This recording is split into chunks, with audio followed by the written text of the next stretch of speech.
오늘을 함께하며 여러분의 내일을 응원합니다. 성공예감 이대호입니다.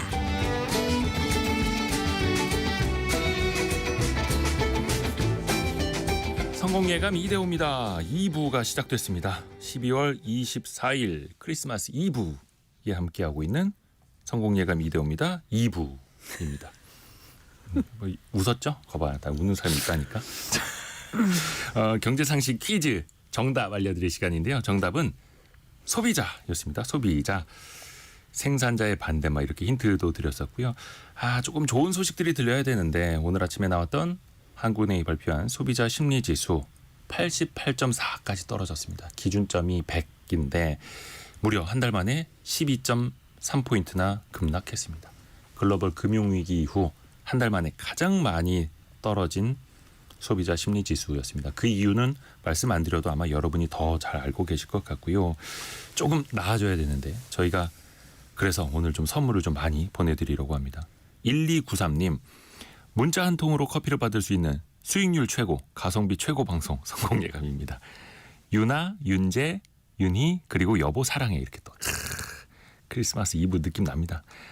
그리고 5888 쓰시는 분께서는 큰딸이 내년 4월에 결혼을 해서 22일에 상견례를 했습니다. 어려운 경기에 크리스마스 때 산타가 와서 선물과 함께 나라 경기도 살려놓고 갔으면 합니다. 라는 바람 보내주셨고요. 1257님, 동네 정육점 하고 있습니다. 오늘 아침도 성공예감 들으면서 고기 손질합니다. 크리스마스 이브에 듬성듬성 썰은 돼지고기 넣고 김치찌개 어떠신지요? 큰일 났다. 오늘 점심은 돼지 김치찌개입니다. 고기도 많이 좀 넣으시면 좋겠네요. 3229님, 시설 미화 일하면서 몇 년째 듣고 있는데요. 생애 첫 문자를 보내봅니다. 2025년에도 수고들 하세요 라고 보내주셨고요. 6422님은 15년째 청취 중인 찐팬입니다. 남편이 건설업에 종사하는데 독감에 걸려서 기침하면서 오늘 새벽에 나가는 뒷모습이 안쓰러웠어요. 아이고, 힘내시길 바라겠습니다. 커피 한 잔이 약이 되지는 않겠습니다만 따뜻한 시간 보내시길 바라겠게요. 그리고 9984 쓰시는 분께서는 대구에서 택배 일을 하고 있는데 어제와 오늘은 보육원에 후원하는 선물 상자 30개가 오네요. 추운 날씨지만 마음은 훈훈해집니다. 라고 보내주셨네요. 따뜻한 겨울 보내시길 바라겠습니다.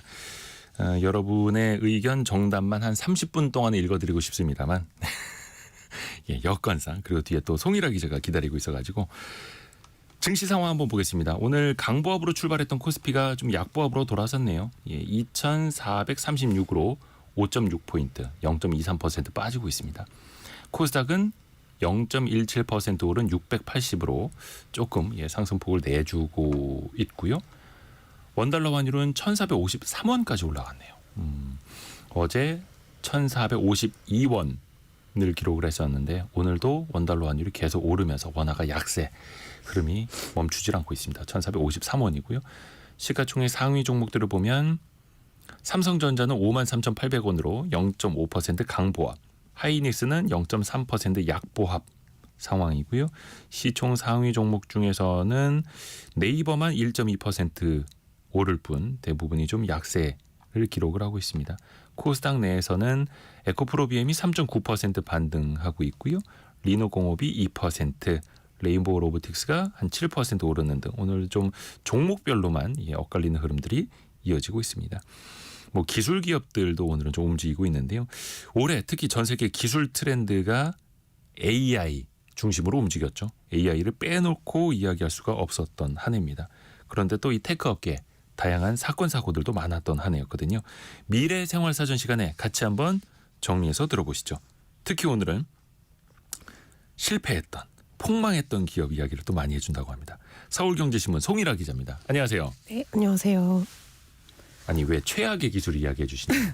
아니 아무래도 연말이니만큼 우리 청취자분들께 또 한 해를 정리하는 의미에서 유익한 소식을 좀 전해드리고 싶어 찾아봤는데 방금 말씀하셨던 것처럼 유난히 모든 이야기가 빅테크 아니면 AI 딱 그렇게만 흐르더라고요. 많이 그래서 들었죠 올한해. 네, 아무래도 AI가 전 산업을 지배하고 있는 키워드고 또 이게 쩐의 전쟁인지라 빅테크들이 주도해서 끌고 갈 수밖에 없는 구조적인 특징이 있잖아요. 그리고 또 인물도 일론 머스크, 뭐 젠슨 황, 엔비디아 CEO, 뭐 샘 알트만 오픈AI CEO 이렇게만 모아져가지고 이게 우리가 미래생활사전에서 다 다뤘던 인물들이에요. 그래서 좀 너무 뻔하지 않나라는 생각이 들어서 자료를 좀 찾다 보니까 올해 실패한 기술들 리스트가 나오더라고요.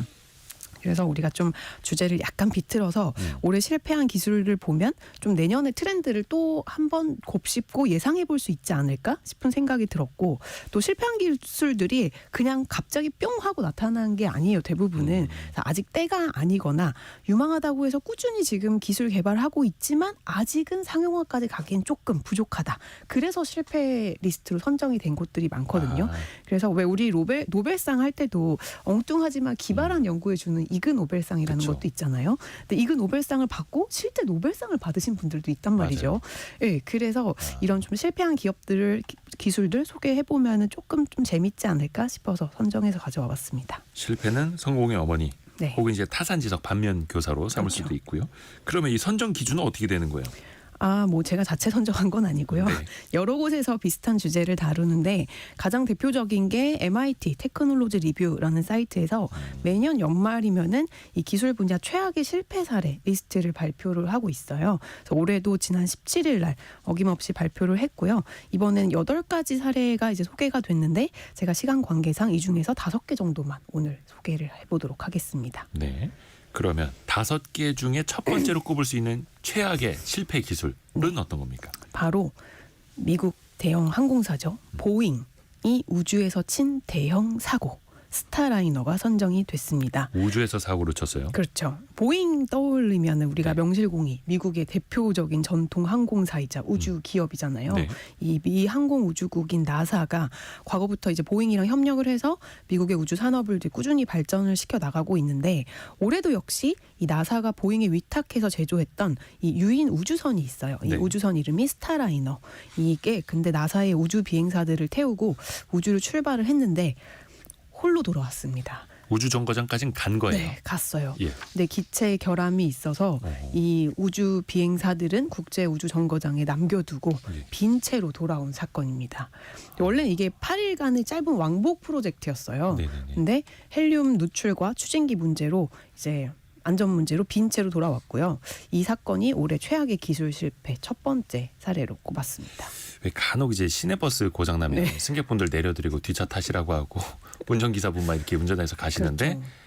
우주 비행선이 그냥 우주에 갔다가 비행선만 온 거예요. 네, 그렇죠. 우주 비행사들은 거기 지금 아직도 우주 정거장이 정거장에 있고. 계십니다. 야. 우주 근데 사실 보잉이 그 미국 항공우주국이죠. 네. 나사랑 되게 오랫동안 협력을 했던 관계잖아요. 맞아요. 나사가 이제 6조 원에 달하는 이제 계약을 맺고 보잉이랑 같이 스타라이너를 만들었는데 이 개발도 계속 몇 년 동안 지연이 됐었어요. 그래서 추가 56억 달러가 넘는 추가 비용을 지불하기도 했고 대규모 정부 예산을 끌어다 썼던 우주 프로젝트가 결과적으로는 막대한 비용을 쓰고도 결국에는 좀 실패. 지금까지는 돌아간 셈인데요. 결국에는 보잉은 이 스타라이너 실패 이후에 이 우주 방위 부문 책임자를 해고했고요. 지금은 우주 사업 부문을 아예 블루 오리진에 매각한다는 뉴스까지 나오고 있는 상황입니다. 이 블루 오리진은 아마존 창업자인 제프 베조스가 이끄는 우주 기업인데요. 오랜 기간 미국 정부의 우주 사업을 주도했던 보잉의 이번 매각 추진이 우주 분야에서는 상당히 의미 있는 사건으로 받아들여지고 있어요. 네. 그래서 보잉은 우주 산업에서 이 축적된 인프라와 기술력을 블루 오리진에 이제 매각을 하고 그리고 현금을 확보하고 우리는 기존 본질인 항공과 방산에 더 집중하겠다 그런 계획을 갖고 있다고 합니다. 보잉 입장에서는 체면을 많이 구기게 된 거고 그렇죠. 또 중요한 거는 자칫 그 우주 비행사들의 목숨이 또 위태로울 수도 있었던 거잖아요. 네, 진짜 깜짝 놀랐는데요. 이분들은 생각해 보면 우리가 일주일 8일 동안 잠시 갔다 올게 하고 나가는데 네. 그게 작년 6월이었거든요. 예. 근데 아직도 지금 반년째 우주에 머물고 있는 상황이거든요. 지난 6월에 가서 네. 원래는 8일 동안 갔다 오려고 했었는데 네. 지금 반년째 우주 정거장에 있는 거예요. 네, 최근에는 그 추수감사절 잘 지내고 있다 이런 영상을 또 보내오기도 했더라고요. 네, 결국에 나사가 이제 보잉을 못 믿어서 이 일론 머스크가 이끄는 스페이스X에 이 우주인들의 귀환 업무를 맡겼습니다. 그래서 내년 2월에 귀환할 예정이고요. 좀 무사히 귀환을 하셨으면 좋겠. 두 분이 지금 그 현지에 계시거든요. 근데 이분들이 보잉 비행기로 오는 게 아니라 보잉 우주선으로 오는 게 아니라 네, 일론 머스크의 스페이스X를 네, 뭐 스타쉽이 됐대요. 스타쉽, 네. 그걸 이제 타고 돌아올 수 있겠다. 그렇습니다. 그 이제 계획 중인 거고요. 네. 7527님. 보잉사 비행기들은 다 보잉하고 날아갈 것 같아요라고. 보잉하고 이런 거 송혜라 기자가 좋아합니다. 그렇습니다.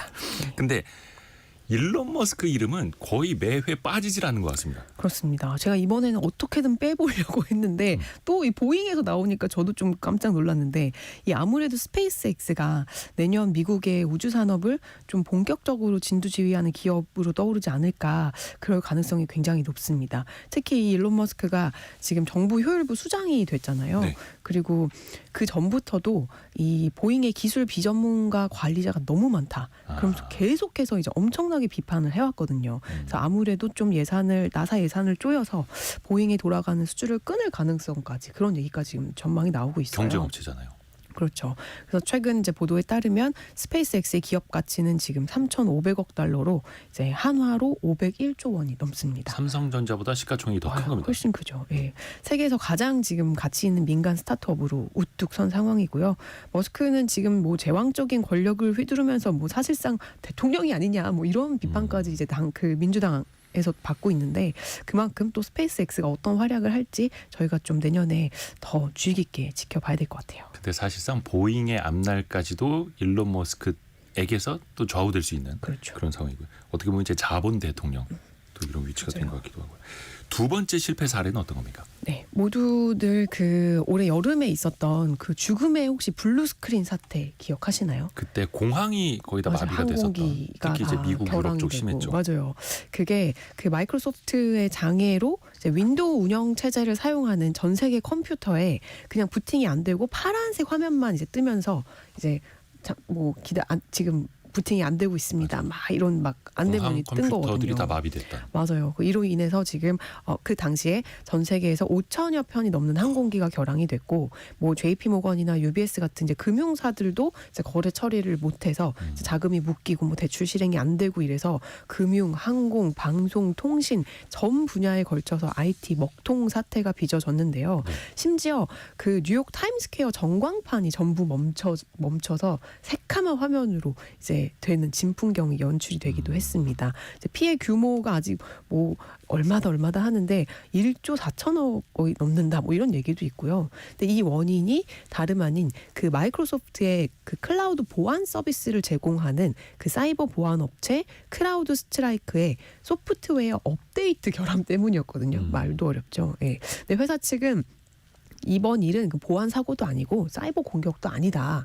그냥 단순히 업데이트를 하다가 그 마이크로 윈도우랑 충돌을 해가지고 이렇게 된 거다. 이렇게 해명을 하면서 어쨌든 빠르게 시스템은 복구가 됐지만 이번 사건이 오히려 사이버 공격이 아니었던 게 더 큰 문제다. 이런 얘기들도 있었어요. 왜냐하면 모든 데이터와 이 서비스가 클라우드로 하나로 연결된 그 전 세계 IT 인프라의 취약성을 그대로 드러냈기 때문인데요. 그래서 이게 이제 최악의 기술 실패 사례 두 번째로 꼽혔습니다. 해킹도 아니고 보안 사고도 아니고 네. 보안 소프트웨어를 업데이트하다가 네. 컴퓨터 업데이트하다가 자체적으로 오류가 나버렸던. 그렇죠. 근데 이 당시에 저도 사실 이 회사 이름을 그때 처음 들어봤었어요. 맞아요. 크라우드 스트라이크. 근데 되게 유명한 회사였더라고요. 굉장히 큰 회사예요. 이 회사가 2011년 설립된 미국의 사이버 보안 기업인데요. 포춘 100대 기업 중에 62개 기업이 이 회사의 클라우드 보안 서비스를 이용하고 있고요. 지금 3만 개에 가까운 고객사를 두고 있어요. 그러니까 주요 제품이 이제 팔콘이라는 서비스인데 이게 노트북이나 휴대폰, 단말기 같은 다양한 원격 장치 간의 연결을 그 사이버 보안 위험으로부터 보호하는 역할을 하는데 이게 업데이트되는 과정에서 이제 마이크로소프트의 윈도우랑 충돌을 하면서 이런 대란이 발생을 한 겁니다. 그 이후에 어떻게 해결 방안이 나왔습니까? 그때는 이제 해결은 됐잖아요. 맞아요. 근데 이게 사실은 뾰족한 해결책이 없는 게 지금 모든 이제 그 데이터를 많은 시스템들이 이제 중앙 집중식으로 관리를 하고 있잖아요. 네. 클라우드로. 그래서 이게 AI 시대에도 이제 클라우드가 좀 필수적인 인프라로 자리를 잡았는데 이번 사고로 이 마이크로소프트와 같은 이제 소수의 대형 기업이 이런 인프라를 독점하고 있는 구조가 문제다. 이런 인식이 굉장히 커지고 있고 우리조차도 사이버 보안 기업이 뭐 이름 생소한데 이렇게 생각을 하잖아요. 그러니까 많은 사람들이 거기에 대해서 큰 이제 의심이나 생각이 없었는데 점점 더 경각심을 갖게 됐다. 그래서 이게 우리나라도 보면은 클라우드 서비스 시장이 아마존 웹 서비스가 60%, 마이크로소프트 애저가 24%, 25%쯤 차지해서 이 두 회사가 80% 이상을 담당하고 있거든요. 그래서 이번 장애에서 좀 피해를 입지 않거나 좀 빠르게 복구할 수 있었던 기업들은 여러 그 클라우드 사업자를 좀 동시에 사용하는 멀티로 사용하는 기업들이나 그래서 앞으로는 이런 좀 분산형 시스템이 더 좋게 될 거다. 이렇게 하나에 너무 집중하면 안 된다. 뭐 이런 얘기들이 나오고 있어요. 그러게요.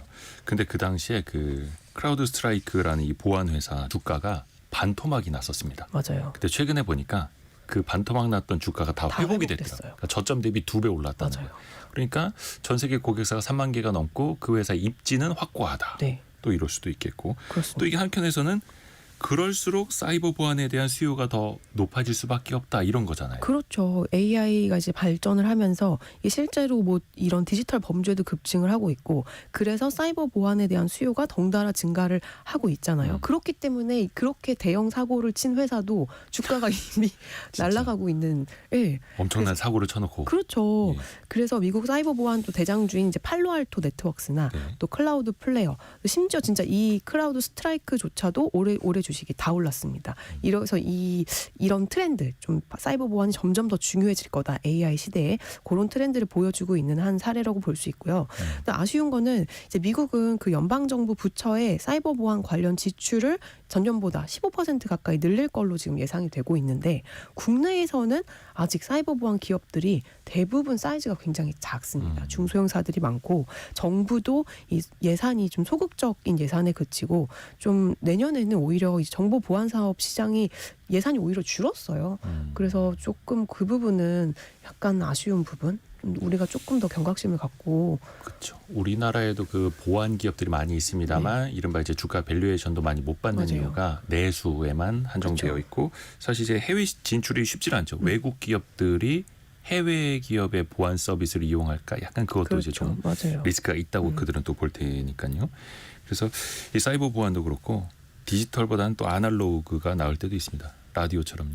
7988님이 교대 근무자가 자꾸 다른 라디오로 채널을 돌려놔서 97.3으로 해놓고 순간 접착제로 다 붙여놨습니다. 약간 MSG가 조금 있으신 것 같긴 한데 어찌됐든 간에 커피 쿠폰으로 갑니다.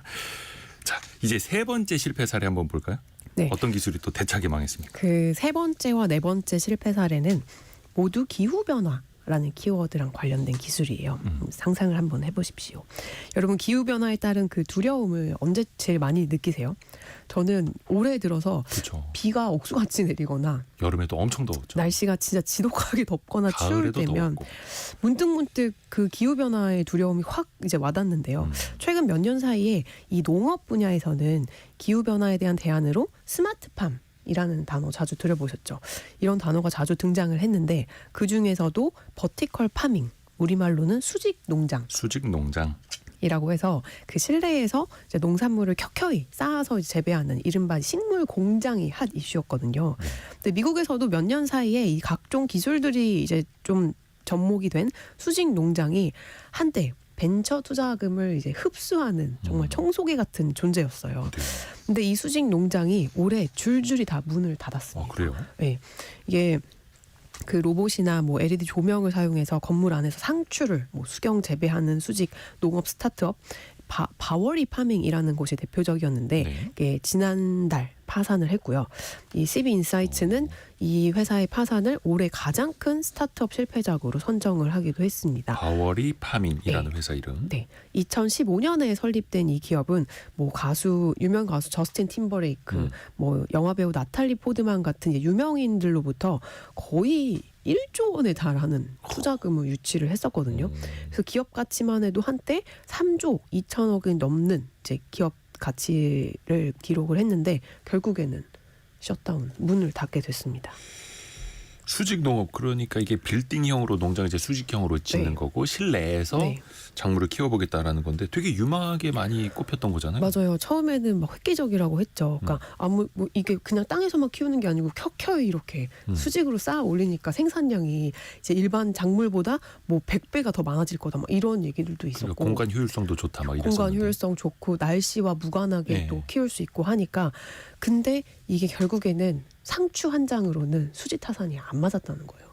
그러니까 이게 투자금을 토대로 대규모 수직 농장을 만들고 뭐 엽채류 채소와 허브 뭐 이런 걸 재배를 했었는데 네. 그래서 월마트, 뭐 아마존 프레시 이런 미국 내 거의 850곳에 달하는 식료품점에 공급을 했는데요. 네. 소비자들이 아무래도 더 이제 좀 고급 식재료를 비싸더라도 많이 찾을 거라고 생각을 했는데 그래서 기술의 연구 개발 비용을 더 많이 늘리고 대출도 땡겼죠. 하지만 예상과 달리 이 고급 식재료 수요는 좀처럼 늘지 않았던 겁니다. 그러니까 2020년 연구에 따르면 그 시카고와 뉴욕에서 그 실내 농장에서 재배한 상추 가격이 서부 해안가에서 재배한 상추 대비 2배 이상 생산 비용을 더 많이 이제 쓴 것으로 나타났는데 이제 공장 구축 비용 들죠. 거기다 다 조명 일일이 쐬줘야 되죠. 그러니까 이게 수직 농장의 경제성이 결국에는 그 상추를 팔아서 남는 게 없었다는 거예요. 생산 비용이 2배 이상 들었다. 맞아요. 그럼 2배 이상 비싸게 팔아야 되는데 사람들이 2배 이상 비싸게 그 상추를 사지 않는 거죠. 처음에는 호기심으로 한두 번을 사 보다가 그렇죠. 필요성을 못 느꼈던 거니. 이게 어떻게 보면 이제 실리콘밸리식의 혁신이었는데 기적은 일어나지 않았다 이렇게 봐야 됩니까? 그렇죠. 미국에서는 그런 얘기도 있더라고요. 대마를 키웠어야 된다.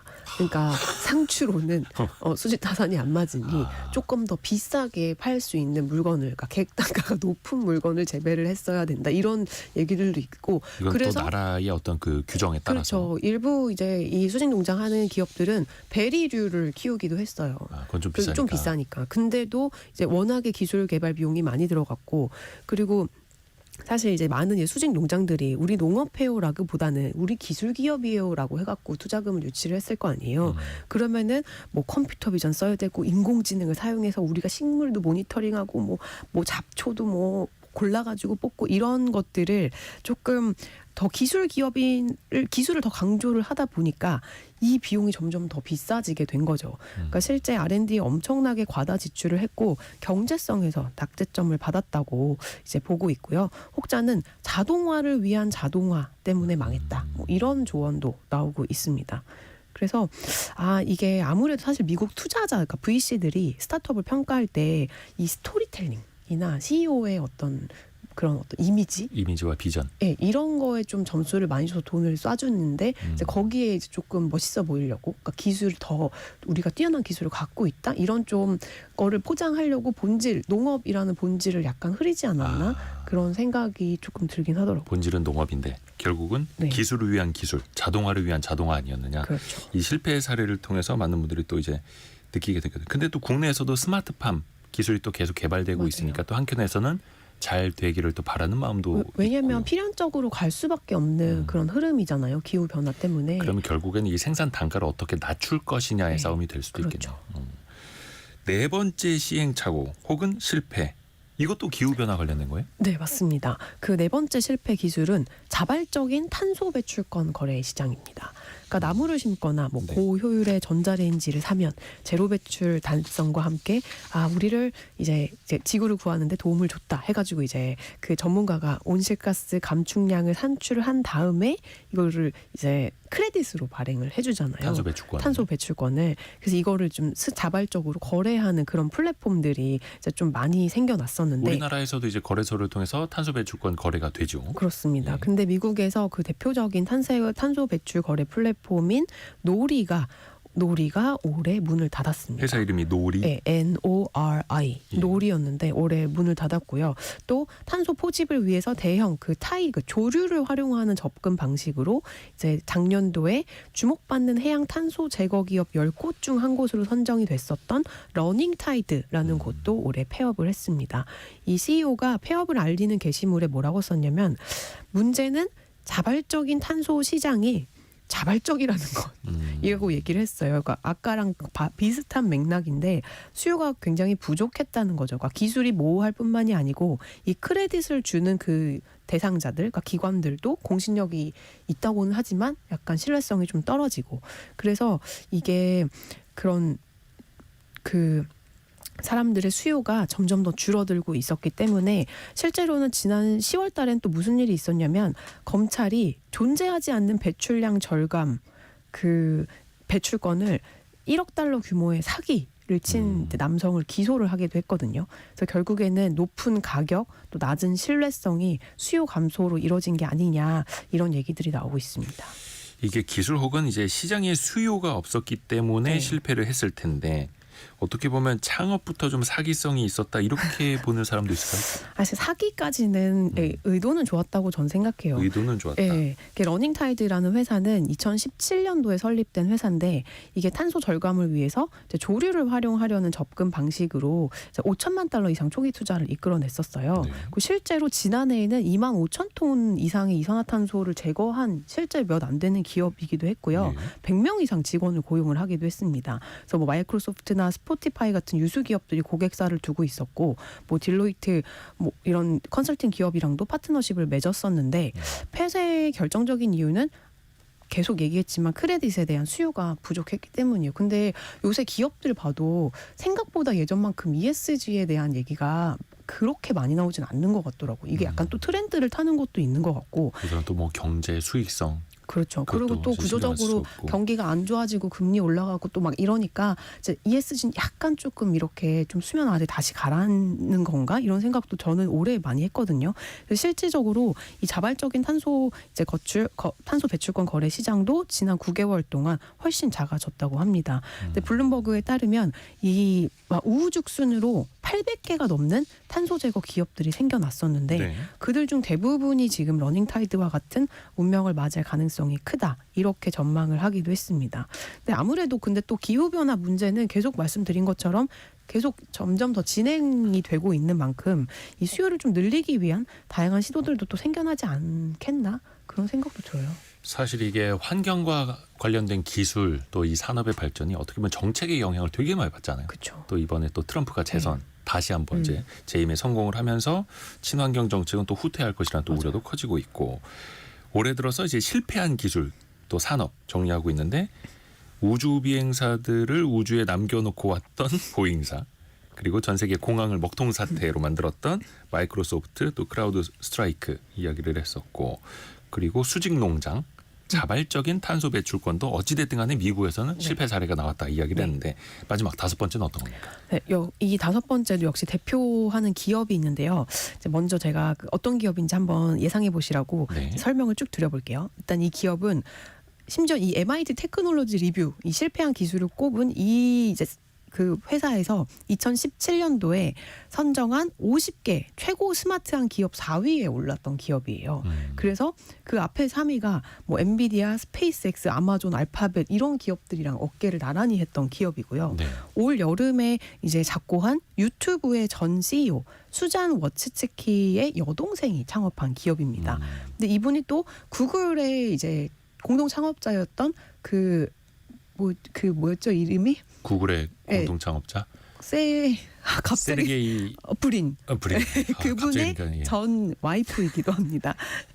네, 혹시 이분은 뭐 하여튼 가족 관계나 뭐 이렇게 발은 넓었네. 네. 뭔가 후광 효과는 확실히 있던 사람. 그렇습니다. 이런 사람이 창업하면 또 돈도 많이 모이잖아요. 네, 맞아요.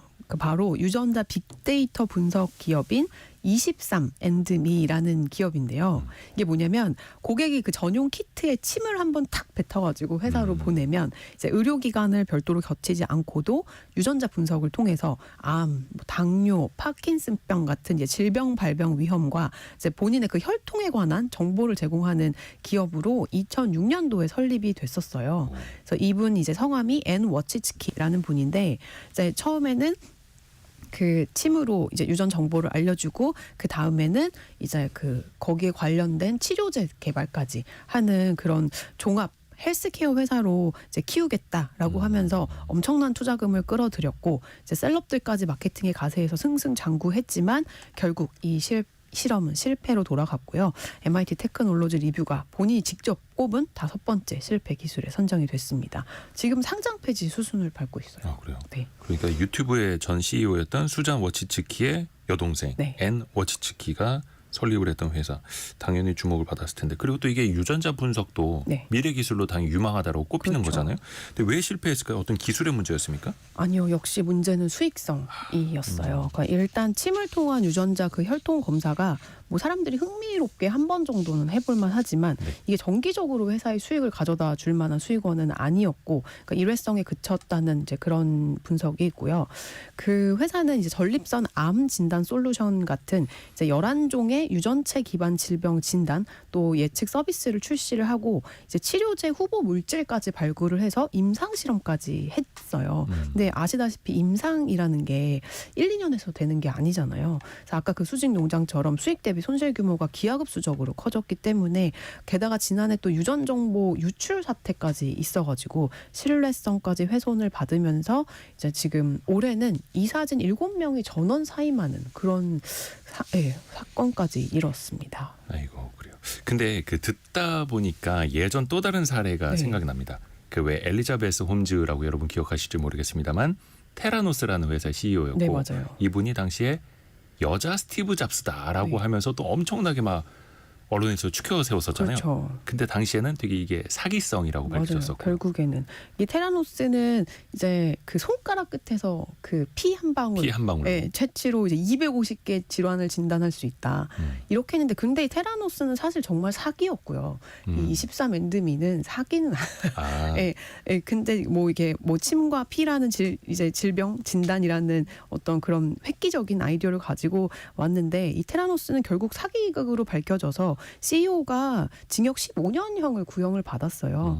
근데 이 뭐 둘 다 창업자가 미모의 여성이고 학벌도 좋고 집안도 타고났고 이러면서 아까 말했던 그 VC들의 되게 혹할 만한 그 스토리를 갖고 있었던 분들이에요. 투자자들이 좋아하는 스토리. 투자자들이 좋아하는. 그래서 좀 많이 커졌지만 결국에는 경제성, 수익성을 입증하지 못하면 기업은 지속 가능하지 못하다라는 거를 다시 보여주고 있습니다. 근데 저는 좀 걱정이 되는 게, 이분이 지금은 이제 회사를 정리를 하고 또 그 비만 치료제 관련된 또 비즈니스를 하겠다, 뭐 이렇게 얘기를 했나 봐요. 실패했지만 다시 도전한다. 네, 이번엔 비만 치료제. 그래서 이게 과연 또 어떨지 한번 지켜보시면 좋을 것 같습니다. 권 필자님이 매일 뇌를 똑똑하게 해주는 성공 예감 늘 감사합니다. 이렇게 보내주셨고요. 아까 5390님이 훌륭한 가정의 동생입니다. 누나의 추천으로 성공 예감과 함께합니다. 이렇게 보내주셨어요. 제가 항상 주변에서 성공 예감 이대호입니다 추천하시는 분들한테 훌륭한 분들이라고 해드리는데, 훌륭하십니다. 예, 훌륭하신 누님의 훌륭하신 동생이십니다. 감사합니다. 여기까지는 사실 이제 실패한 스토리였고, 그래도 좀 내년에 뭔가 잘 될 수 있는, 성공을 예감할 수 있는 기술, 산업, 새로운 거 네. 없을까요?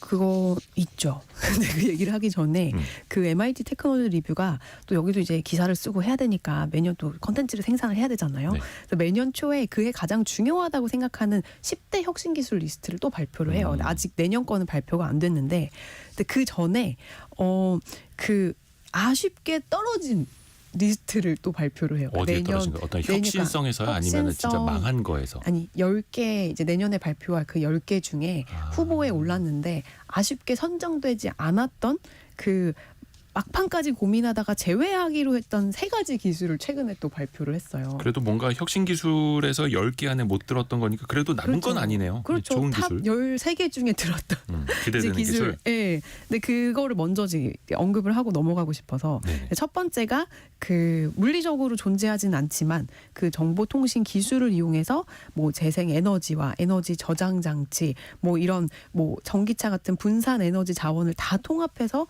약간 발전소처럼 운영하는 그 가상 발전소라는 단어, 이제 저도 최근에 조금씩 들리고 있는데, 그 가상 발전소가 이제 아쉽게 떨어진 첫 번째였고, 두 번째는 이제 실생활에서 정말 유용한 AI 에이전트. 그러니까 AI 에이전트 얘기도 굉장히 많이 나왔지만 아직까지는 상용화에서는 글쎄라는 거겠죠. 그게 두 번째였고, 마지막이 전기 수직 이착륙 항공기. 그러니까 우리가 항상 얘기를 하는, 이게 수직으로 올라갔다가 내려갔다 하는 도심 항공 서비스. 도심 항공 서비스. 네. 다들 한 번씩은 아마 들어보셨을 보셨을 거예요. 근데 아직까지 상업화 면에서는 유의미한 좀 그런 변화는 좀 부족하지 않나? 그래서 이제 라스트 미닛에 이제 떨어진 거죠. 일단 이 부분을 좀 유념을 해주시면 좋을 것 같고, 이제 앞으로도 5년 후, 3년 후, 5년 후에 이 기술들이 혁신 기술로 선정이 될 가능성이 높다는 얘기잖아요.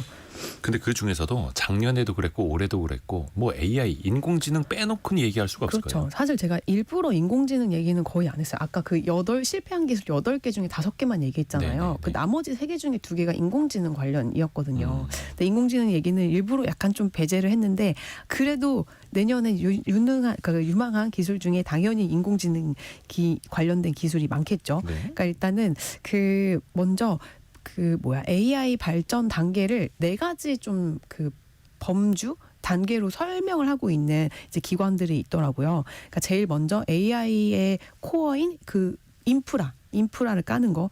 이거는 뭐 고성능 컴퓨터로 AI 모델 학습을 하고 운영 지원 이런 거를 하는 엔비디아가 대표적인 기업이 될 수 있겠고, 이 시기에는 여러 가지 언어 모델들이 나오겠죠. 그리고 이를 구동시키기 위한 범용 AI 칩, 그러니까 그런 블랙웰 이런 칩 같은 게 나오겠죠. 그게 이제 제일 첫 번째 단계라면, 두 번째 단계가 엣지 AI라고 하는 단계입니다. 네. 이게 뭐냐면 기존 AI가 클라우드, 즉 개인용 서버에서 중앙 서버에서 데이터를 처리를 했다면 이 엣지 AI는 각자 들고 있는 그 기기랑 결합을 통해서 실시간으로 데이터를 분석하고 처리하는 개념이에요. 그리고 나면은 이제 세 번째 AI 애플리케이션 시대로 진입을 하게 됩니다. 우리가 실제 저희 같은 최종 사용자를 위한 각종 소프트웨어 킬러 앱이 등장하는 시기가 세 번째고요. 마지막 네 번째가 피지컬 AI 시대라고 해서 로봇이나 자율주행 기술 같은 이제 회사들이 이제 줄줄이 나오면서 상용화가 되는 그런 4가지 이제 AI 발전 단계로 나누는데, 이 단계로 봤을 때 내년에는 엣지 컴퓨팅, 엣지 AI가 더 주목받을 것이라는 전망이 많이 나오고 있습니다. 그러니까 네. AI 인프라부터 네. 엣지 AI, AI 애플리케이션, 그리고 피지컬 AI까지. 네. 마지막 피지컬 AI는 이제 로봇, 그렇죠. 자율주행, 우리가 네. 이제 체감할 수 있는 것들.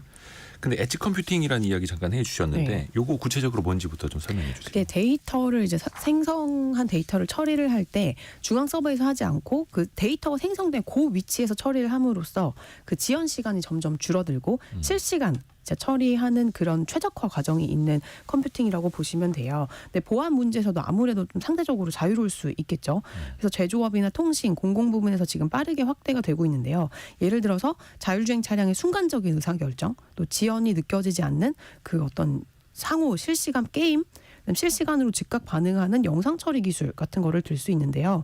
이 AI 엣지 컴퓨팅이 지금 연산 자원을 사용 지점 근처에서 배치를 할 때 훨씬 더 빠르게 처리할 수 있고, AI의 미래는 단순히 막대한 그 연산 능력이 무조건 막 쌓아 올려가지고 연산 능력을 엄청 크게 하는 게 아니고 가장 효과적인 위치에 지능을 배치하는 스마트하고 분산된 이 엣지 컴퓨팅에 달려있다, 이렇게 강조하는 분들이 많습니다. 그래서 내년에는 그리고 이 엣지 컴퓨팅이 사물 인터넷이랑 결합을 해가지고 또 5G 기술이랑도 같이 할 수 있어요. 그래서 내년에는 아무래도 이런 기술이 엣지 컴퓨팅, 엣지 AI라는 단어를 조금 더 자주 들어보실 수 있지 않을까라는 분석입니다. 기본적으로 대규모 언어 모델을 바탕으로 하고 네. 대규모 데이터를 바탕으로 하지만 실제 쓰일 때는 맞춤형으로 네. 그 수요단에 맞는 그렇죠. 개별 AI 서비스로도 갈 수도 있다. 그러다 보니까 여기저기 개발사들도 AI 관련된 서비스뿐만 아니라 AI 칩도 네. 자체적으로 또 개발을 하고, 그러다 보니까 최근에 그 미국의 브로드컴이라는 회사가 주가가 엄청나게 급등했더라고요. 그러니까요. 깜짝 놀랐어요. 이 브로드컴이 그 맞춤형 AI 칩을 생산하는 기업이거든요. 그리고 네트워크 서비스도 하는 기업이에요. 그래서 이제 구글이나 아마존 같은 이제 대형사들은 엔비디아의 기존 이제 그런 범용 칩에 맞춰야 되는 번거로움에서 조금 벗어나서 본인들이 이제 직접 필요로 하는 서비스에 맞는 반도체 칩을 이 브로드컴이 맞춤형으로 제공할 수 있다는 거예요. 최근 실적 발표를 했는데 이 생각보다 실적이 굉장히 잘 나왔고, 네. 그리고 내년 전망을 내년 AI 관련 매출 비중이 30% 이상 늘어날 거다, 이렇게 전망을 하면서 주가도 최근에 엄청 오르고 있습니다. 그래서 지금 서학개미들이 엔비디아는 지금 약간 주춤하고 있잖아요. 브로드컴이 이제 새롭게 그 서학개미들이 많이 사는 리스트에 이미 상위권으로 진출을 해 있더라고요. 올해 들어서만 주가가 2배 이상 상승을 했습니다. 연말에만. 사실 이제는 인공지능 학습에서 추론의 영역으로 넘어가는 시기이고 추론이라는 건 실제 사용하고 이용하는 것이다 보니까 기존의 학습 위주로 쓰였던 GPU보다는 다른 칩이 개별적으로 더 필요할 것이다. 이렇게 또 이야기가 나오고 있죠. 엣지 컴퓨팅에 이어서 AI 하드웨어도 내년에 주목할 기술로 꼽았어요. 네, 맞습니다. AI 하드웨어는 말 그대로 AI 서비스를 구현해주는 그 기기가 스마트폰이 아닌 새로운 기기가 나올 수도 있다는 거예요. 그러니까 최근에 그 AI를 결합한 하드웨어 개발이 주요 이 소프트웨어 기업 사이에 굉장히 주목을 받고 있다고 하는데요. 본인들이 서비스를 좀 독점적으로 사용자들에게 직접 전달할 수 있는 제일 좋은 기기를 개발을 하고 있대요. 그래서 가령 마이크가 내장이 돼서 사용자의 질문을 이제 인식을 해서 음성으로 답변해주는 AI 스피커나 뭐 시계나 이런 것처럼 몸에 착용하는 형태의 기기 개발을 지금 추진을 하는 회사들이 꽤 많은데요. 다만 이 AI가 내장된 스마트폰이 현대인의 필수품이 지금 된 상황이잖아요. 또 다른 AI 기기가 과연 이 AI 그 스마트폰을 좀 대체할 수 있을까? 그 가격이나 그런 구독료나 이런 게 다 워킹할까? 이런 거에 대한 의문은 아직까지 있는 상황입니다. 그러니까 올해도 그 CES에서 그 가슴에 이렇게 부착하는 쬐끄만한 소형기 AI 그 기기가 휴메인이라는 회사가 개발한 네. AI 핀이라는 회사가 좀 주목을 받았었어요. 예. 그래서 4월에 출시가 됐었는데 정말 엄청나게 부정적인 반응이 쏟아져가지고 AI 핀이요? 핀? 예, 핀처럼 이렇게 만보기는 아닌데 여기 딱 꽂아가지고 꽂아놓으면. 예, 거기서 이게 빛을 쏴서 손바닥 같은 데다가 이렇게 쏴서 볼 수 있어요. 그 내가 말하고 여기 다 답변을 이렇게 볼 수 있어요. 그래서 우리나라에서도 뭐 SK텔레콤이 뭐 출시를 해가지고 뭐 한때 막 있다가 그냥 확 사그라들었거든요. 그래서 뭐 판매 가격이 뭐 30% 이상 뭐 떨어지고 최근엔 또 배터리 과열 문제 때문에 리콜까지 단행하고 이래서 약간 실패 사례로 꼽히긴 하는데 근데 이제 스마트폰을 대체할 수 있는 뭔가 AI 툴이 나오지 않을까라는 기대감은 지금 계속 하고 있어요. 그렇죠. 예. 또 뒤뚱뒤뚱 하면서도 네. 앞으로 걸어가는 거고 맞아요. 이제 막 걸음마를 시작하는 AI 단계이고 그렇죠. 점점 더 뛰어가겠죠. 그리고 소프트웨어 오픈 AI 같은 회사들은 하드웨어가 있으면 더 좋잖아요. 그렇죠. 네, 그러니까 개발을 하고 있습니다. 참고로 생각해 보니까 그 미국에서 최대 그 예전에 이제 가전 전시회라고 했던 CES가 또 얼마 안 남았네요. 1월 초에 있고 그렇습니다. 그 이야기도 송일아 기자가 준비해 줄 거라고 믿고 있습니다. 아, 제가요? 다음 시간에 또 기대하고 있겠습니다. 네네. 서울경제신문 송일아 기자였습니다. 고맙습니다. 네, 감사합니다. 라디오 정보센터 다녀옵니다. 한덕수 대통령 권한대행이 이른바 쌍특검법과 헌법재판관 임명 문제 등에 대해 국회가 헌법과 법률에 부합하는 해법을 마련해 주실 것을 기대한다고 말했습니다. 더불어민주당 박찬대 원내대표는 한덕수 대통령 권한대행이 국무회의에 내란 특검법과 김건희 여사 특검법을 상정하지 않은 데 대해 시간을 지연하겠다는 것 외에 달리 해석할 길이 없다며 탄핵 절차를 바로 개시하겠다고 밝혔습니다. 국민의힘 비상대책위원장에 오선 권영세 의원이 지명됐습니다. 미국을 방문 중인 김홍균 외교부 1차관이 커트 캠벨 국무부 부장관과 만났습니다.